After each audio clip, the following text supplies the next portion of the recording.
Hello,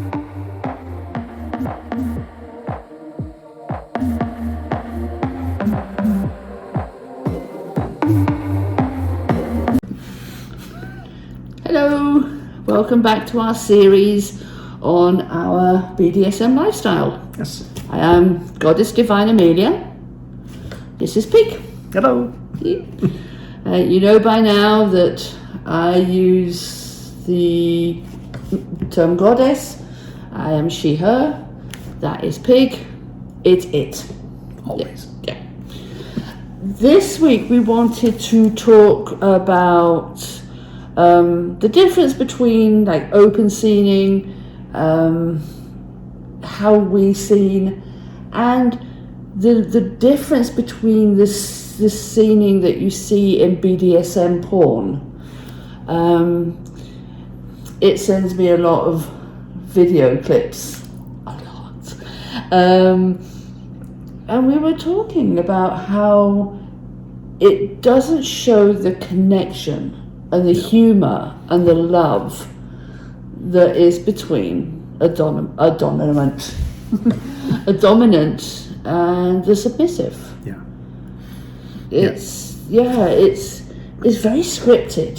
Well, BDSM porn has a tendency to they have to script it. I mean, they're filming. These are professional individuals. I mean, you do have the amateur ones, but even in the amateur ones, you still have that element where they are on a time frame because they've got to get this done in like 7 or 8 minutes because it's going to be put up on Eero Profile or something and monetized. Pornhub, whatever. All of them, Yeah. And they need the beats to basically happen, and literally in this case.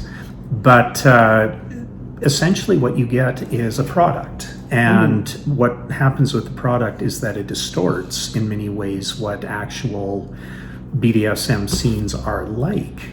And that gives people a very skewed idea. There's been times when I've played with people and we've got to the end of the scene and they said, well, that didn't look like it was supposed to look in my head. That you coming into it was such, as you say, a skewed image of what that scene should be like.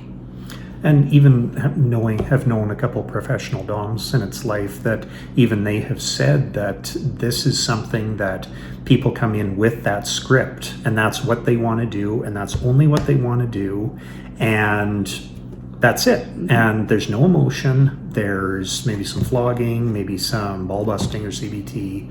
And but they said that the majority of the clients that they see, they actually offer more counseling services that they play for maybe 10 minutes and then they talk for the rest of the hour because that's what you need. It's that therapeutic, part of you that really needs release. But we touched on that on a previous episode, that the release is cathartic, so it makes sense. Have that release.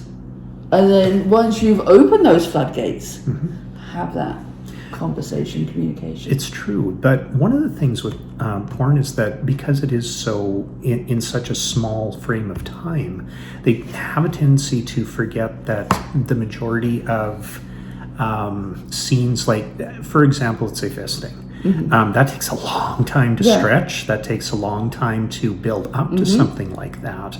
But what's fun is building up to that. It's the times that you play, that the times that you've seen, that you are doing that, and that's your connection. When you finally reach that stage, then it's wonderful. It's amazing. It's your next step.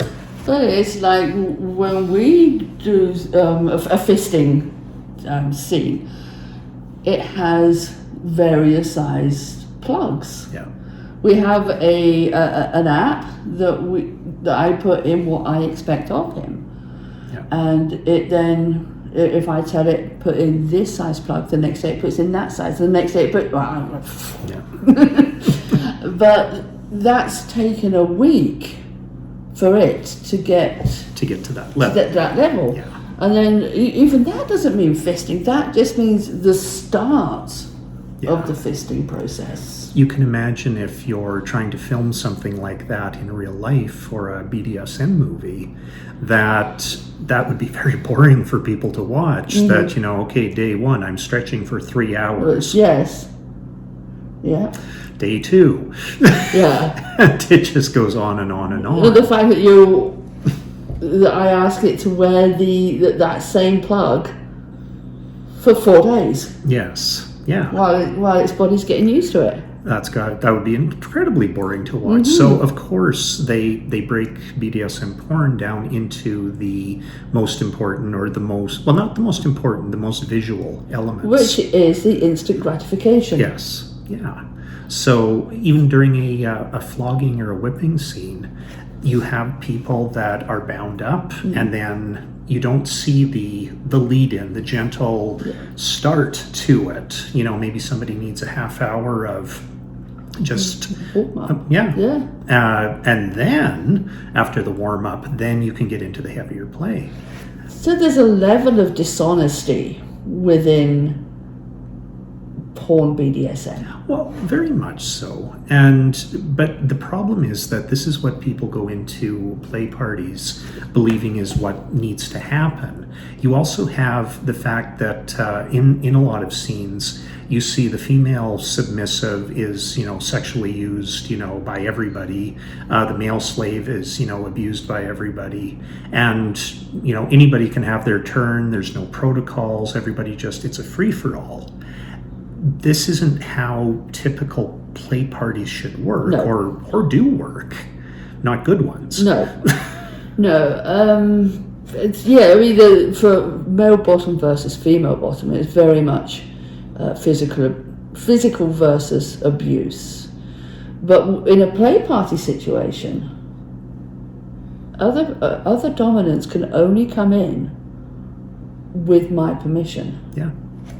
They have to be invited in. And that's part of that trust that's built up. And we've been in situations too where you've basically seen a new individual, new top that is eager to, just get to town. Yeah, start weighing. That they don't understand that even as a no-limit slave, it does need a bit of a warm-up. Yeah. Otherwise, it ends. I mean, and that's where porn distorts. Yes. People's, And it's easy for people to buy into that, and because it's everywhere. Yeah. It also gives a very wrong version of about the safety of things that we do too. I mean, we're very conscious about what we do. If there's needle play, granted we do some pretty extreme needle play, very extreme needle play, testicles, but we do understand the risks of it. We do understand the methodology of it too. Whereas you will watch some of these videos where it's just, some lady just comes off the street, takes off her clothes and starts slamming needles in right and left. And another thing to mention though is a lot of, it should be all of them, but a lot of dominants keep up their first aid certificates. They do, yeah. That is important. You need to know the human body if you're going to play with it. Yeah. If you're going to do any sort of scening, you do need to understand how it works. Yeah. And even as a bottom, you need to understand, if this feels like, this is piercing a lung or something, you got to be able to say, wait. Red. Red. So those things are, again, they're different in porn. So you got to be careful with that stuff. And some of the most fun scenes that we have done would never translate. No. We had one where we had another dominant woman with us. My number was 15, her number was 8, and it had to keep count for each of us. Even though they were moving back and forth, and it didn't know who was sitting where, and it had to count. But it was so fun. Yeah. just to watch it panic because it didn't know what was going on. Laughter is something that doesn't translate into porn very well because it seems like you're not taking it seriously. Whereas laughter in real scenes is something that is amazingly powerful between two people. Like the fact that it can take you to that next level almost more than going into subspace does. Because you're so invested and you're so connected to the individual that there's two things in psychology that they often say that you should take a first date to either a comedy or a horror movie or an amusement park, mainly because all of those release endorphins. But laughter releases a ton of endorphins in a person, and it shows that connection to the two individuals. And again, you don't ever see laughter in BDSM movies, and that's really sad because and rarely love. Yeah, and rarely love either. I mean, a lot of the BDSM shows out there strictly show a superior and an inferior, and there's a bit of physical activity between them, and then it's done, and that's it. Whereas they've kind of missed the point of what actual BDSM is. It's, I mean, DS is, dominant and submissive, but it's so much more than that. It's that we've often equated it to yin and yang, whereas, you need those both elements to make that continuous circle going around. And if you don't have that, like you play into each other, it gives its gift of pain to her, and she enjoys that and provides more. It's like that swapping of the hearts. Absolutely. That's what in that yin and yang. Yeah. So we touched on it before when we were talking about having others join our scenes. Let's talk about open scening and inviting others in. I mean, I think the first thing that comes to people's mind is cuckolding. Yes, yeah. Very much. Like we do cuckolding as well. We're pretty much open to anything. I mean, every hotel room has got a cuckolding chair. They really do.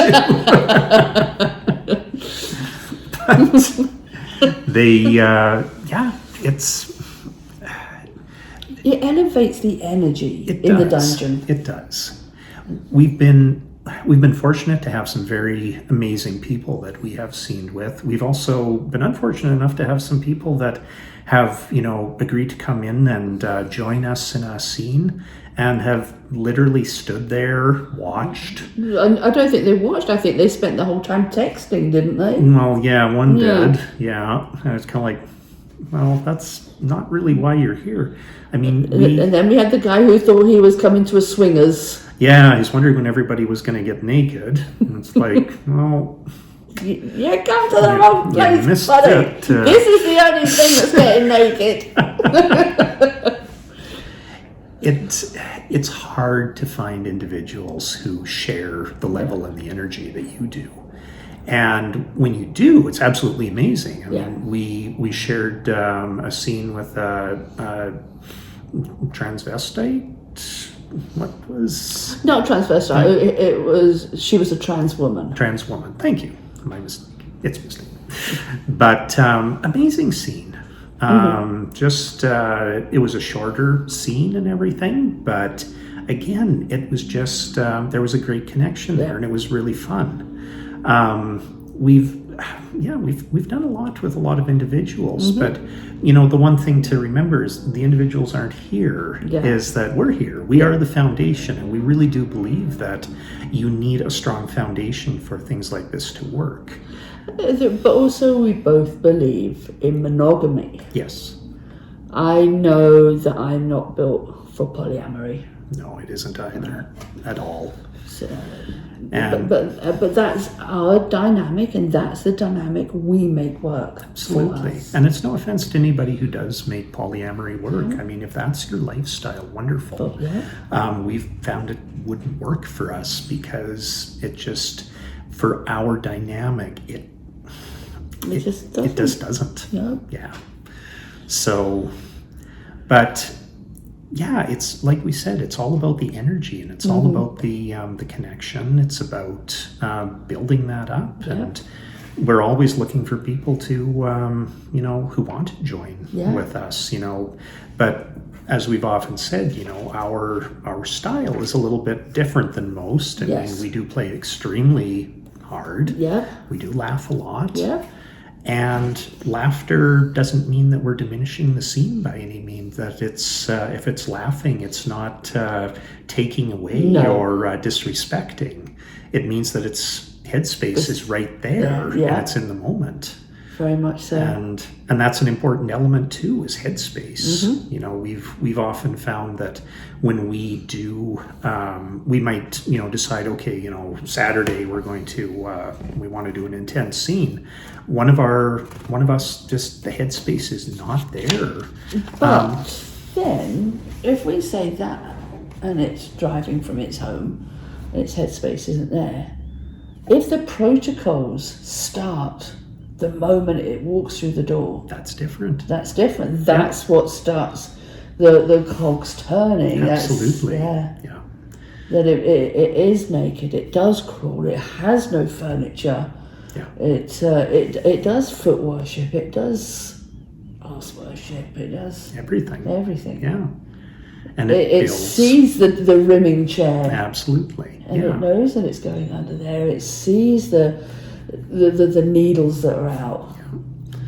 Yeah. And it, when it's under there too, I mean, it hears Goddess on the phone saying, "Yep, be up in 15 minutes." And it's like, ooh. Yes.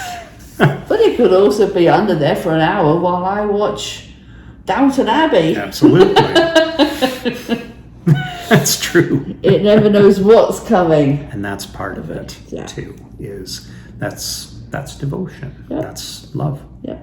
Yeah. Yeah.